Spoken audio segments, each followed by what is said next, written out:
متابعي موقع لوماتان سبور، مرحبا بكم في حمراء وخضراء، البرنامج اللي من خلاله غنحاولوا نقربكم من جديد اخبار فريق الوداد الرياضي والرجاء الرياضي. ايمن مرحبا بك.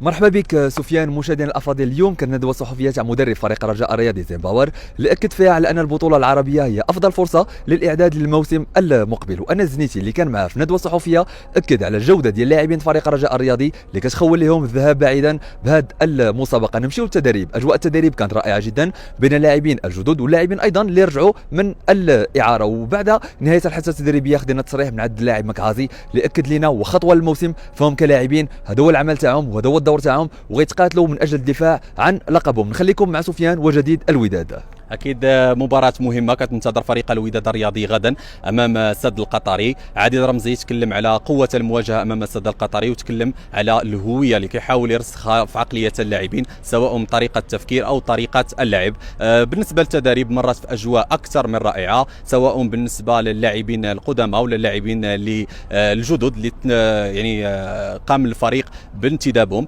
حصلنا على تصريح ديال اللاعب زكريا الدراوي اللي تحدث على سرعه التاقلم ديالو مع فريق الوداد الرياضي وهذا شيء جيد. كانت ابرز الاحداث اصابه اللاعب أناجم اللي اكد فيما بعد انه غيكون جاهز باش يدافع على قميص فريق الوداد الرياضي مباراه الغد ان شاء الله. لذلك كنتمناو حظ موفق لفريق الوداد الرياضي في مواجهه السد القطري والرجاء الرياضي اللي كتنتظروا ايضا مواجهه امام شباب بلوزداد الجزائري. شكرا لكم.